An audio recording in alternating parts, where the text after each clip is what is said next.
Hey guys, how are you all? I'm Vivek Kumar. I welcome you all on my YouTube channel English by Vivek Kumar. I hope आप सब अच्छे होंगे और अपना पढ़ाई कर रहे होंगे। आज मैं आपके सामने कुछ कॉमन एरर्स लेके आया हूँ। 5 कॉमन एरर्स मैं आज आपके साथ डिस्कस करने वाला हूँ। दोस 5 वेरी इंपॉर्टेंट कॉमन एरर्स। ठीक है, तो चलो फिर शुरू करते हैं हम लोग और देखते हैं आज के इस कॉमन एरर का आंसर ढूंढने का कोशिश करते हैं। एक बार आपको देखना है, खुद से करने का कोशिश करना है, फिर मैं दोबारा से आपको बताऊंगा कि कैसे किया जाता है। ठीक है, तो चलो एक बार आप ट्राई करो, देखो एक बार फिर से आप।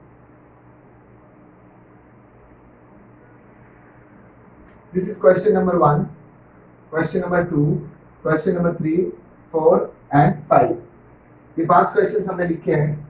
Late me read it once for you. Although he studied very hardly, yet he could not pass the exam. और आपका नेक्स्ट पार्ट मान लो बनेगा नो एरर, इसके अंदर कोई एरर नहीं है। ये नेक्स्ट पार्ट आपका है ना, ये सारे के अंदर हो सकता है नहीं एरर हो।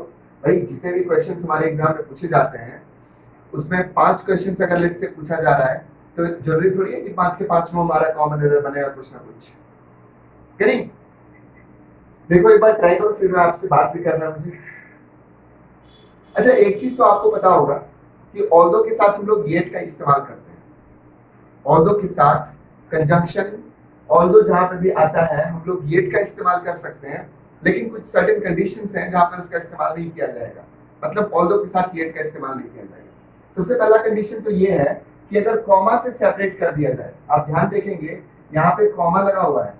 अगर ऑल्दो से एक क्लॉज लिखा गया है और दूसरे क्लॉज को यदि कॉमा से सेपरेट किया गया हो, तो हम वहां पे येट का इस्तेमाल नहीं करते हैं। This is rule number 1। और दूसरा चीज आपको जो समझना है वो हार्डली एक एडवर्ब की तरह नहीं काम करता है। आपको इस चीज को अच्छे से समझना। हार्डली का मतलब होता है मुश्किल से। He hardly works, मतलब वो मुश्किल से काम करता है, मतलब नहीं करता है, रेयरली। गेटिंग? तो यहाँ पे आप क्या कह रहे हो? यहाँ पे कह रहे हो कि जबकि उसने बहुत अधिक मेहनत किया। आपका कहने का तात्पर्य इस सेंटेंस में, जबकि उसने बहुत अधिक मेहनत किया फिर भी वो सफल नहीं हो पाया। तो क्या आपको हार्डली बोलना चाहिए? नहीं, आप क्या बोलेंगे? हार्ड, सिर्फ हार्ड बोलेंगे। Although he studied very hard, he could not pass the exam. ये मतलब अगर एरर मार्क करने का बात होता तो आप देख रहे हो इसी पार्ट में एरर पड़ा हुआ है हमारा, दोनों ब्लेंडर पड़ा हुआ है इस पार्ट के अंदर। Is that clear? दूसरा क्वेश्चन हम देखें, अगर the file contains a revised estimate of the banking industries man power requirements for the next year.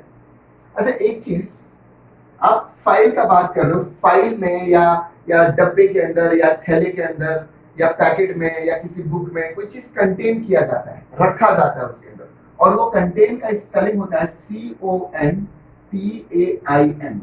Contain किया जाता है। करेक्ट? ये जो कंटेंट्स आप यहाँ पे देख रहे हो, ये कंटेंट्स तो वर्ब नहीं है भैया, ये तो वर्ब नहीं है। चलो एक बार देख लेते हैं हम लोग, है ना।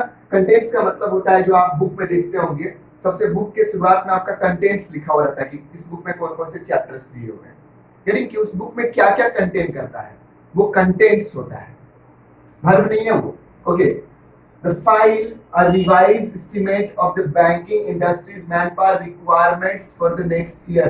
भाई वर्ब तो आपने कहीं दिया नहीं, तो ये वर्ब होना चाहिए था, और यहाँ पे कंटेंट्स के जगह पे क्या होना चाहिए था? कंटेंट्स इसलिए क्योंकि फाइल सिंगुलर, तो यहाँ पे verb singular. The file contains a revised estimate of the banking industry's manpower requirements for the next year. Clear? Next question पे हम लोग क्वेश्चन नंबर 3 का अगर बात करें, we talk about question number 3।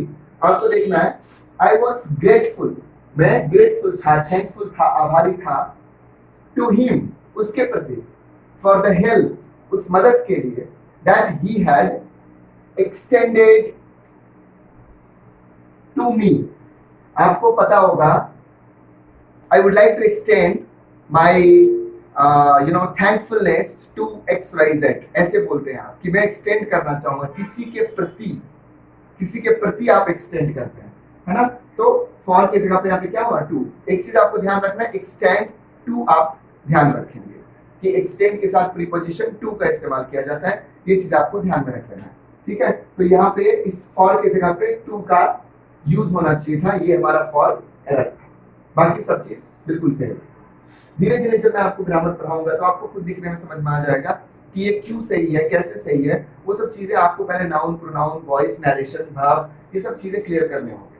और इसीलिए मैं हमेशा कहता हूँ कि कंप्लीट एक सीक्वेंस में मेंटेन करके सीक्वेंस को, किसी भी चैप्टर को अच्छे से पढ़ो। जैसे मैं वॉइस पढ़ा रहा हूँ आपको अपने प्लेटफॉर्म पे, एकदम सीक्वेंस में एक वीडियो में दे रहा हूँ आपको कि ऐसे इसके आगे क्या होना चाहिए, इसके आगे क्या होना चाहिए, और फिर आगे में मैं वॉइस का वीडियो बनाऊंगा अभी एक दो और फिर उसके बाद एक्सरसाइज लेके आऊंगा वॉइस का, और देखना आपको कितना अच्छे से समझ में आने वाला है। क्लियर है?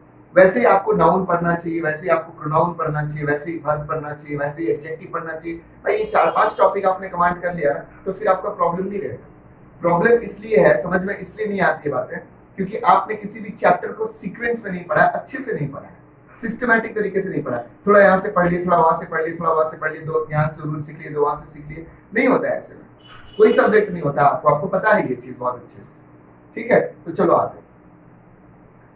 While undergoing a strenuous workout, he suffered a massive heart attack. देखो, while undergoing a strenuous workout, he suffered a massive heart attack, but luckily survival तो नाउन होता है भाई, और यहाँ पे तो हमको वर्ब चाहिए, तो क्या लिख देते? but luckily survived. Survival is a noun, जबकि हम लोग बट के बाद वर्ब यूज करते हैं, सो हमारा क्या होना चाहिए था? Luckily survived.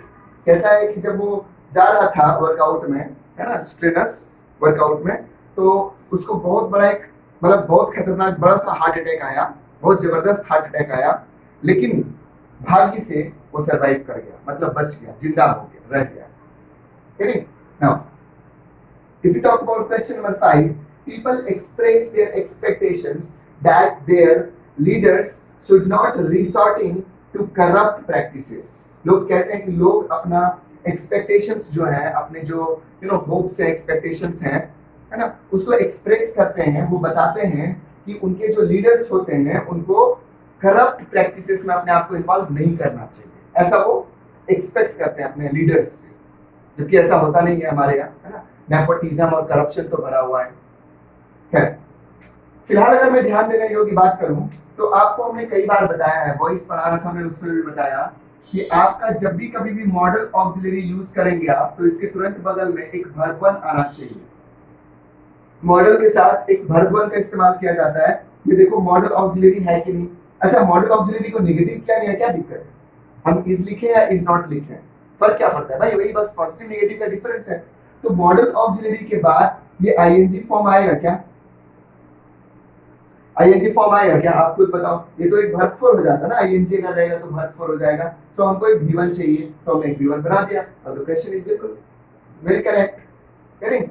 तो ये हमारे कुछ 5 कॉमन एरर्स थे। आप इसका एक स्क्रीनशॉट ले लो और इसको फिर से देखना कि कहाँ पे कौन कौन से पार्ट में क्या क्या एरर था, समझने का कोशिश करना। और ऐसा नहीं है कि समझ में नहीं आता है चीजें, आपको एक बार देखो, होता क्या है स्टूडेंट्स के साथ, हमारे साथ भी होता था, जब कोई टीचर किसी चीज को एक्सप्लेन कर देते थे बहुत अच्छे से, तो मुझे लगता था अरे ये तो बहुत इजी था, ये तो मैं समझ गया, कैसे हुआ गलती। लेकिन वही चीज जब आपके सामने क्वेश्चंस रखा जाएगा तो दिमाग को कैसे उस पॉइंट तक पहुंचाना है ना, कैसे मुझे पता चला कि इसी पार्ट में एरर है, कैसे मुझे पता चला कि बाकी सब सही है, लेट्स से क्वेश्चन नंबर 3 में बाकी सब सही है और सिर्फ यही गलत है, कैसे पता चलेगा? मुझे कैसे पता चलेगा क्वेश्चन नंबर 4 में कि बाकी सब सही है और सिर्फ यही गलत है? कैसे पता चलेगा क्वेश्चन नंबर 5 में कि बाकी सब सही है, सिर्फ यही गलत है? ये चीज ना प्रैक्टिस से आता है भाई, ये चीज नॉलेज से आता है। आपके अंदर अगर नॉलेज होगा, आप अगर प्रैक्टिस करोगे क्वेश्चंस का, एप्लीकेशन अगर आपको आता होगा, थियोरेटिकल ज्ञान नहीं चाहिए कंपटीशन में। जब से टीसीएस एग्जाम कंडक्ट करा रहा है ना, वो थियोरेटिकल ज्ञान नहीं ले रहा है, आप इस चीज पे ध्यान दो, ठीक है। प्रैक्टिकल नॉलेज चाहिए और एप्लीकेशन वाला नॉलेज चाहिए, जो चीज आप अप्लाई कर सको। ऐसा नहीं कि हमने रूल्स पढ़ रखे हैं सिर्फ सब्जेक्ट वर्ब एग्रीमेंट के और नाउन के, कि ये नाउन होता है, ये सब्जेक्ट वर्ब, नहीं चलेगा काम। आपको उसका एप्लीकेशन, प्रैक्टिकलिटी सीखनी पड़ेगी, उसकी फंक्शनैलिटी क्या है, कैसे अप्लाई करता है, चीजें कैसे होता है, वो आप अगर सीख गए तो आपका कॉमन एरर बनने लगेगा। क्लियर है? तो आज हम लोग इतना ही कॉमन एरर रखते हैं, फिर अगले वीडियोस में छोटी छोटी वीडियो में बना रहा हूँ ताकि आप भी बोर ना हो, है ना, टाइम आपका भी बचे थोड़ा सा। फिर हम लोग अगले वीडियो में मिलेंगे कुछ और क्वेश्चंस के साथ। Thank you so much.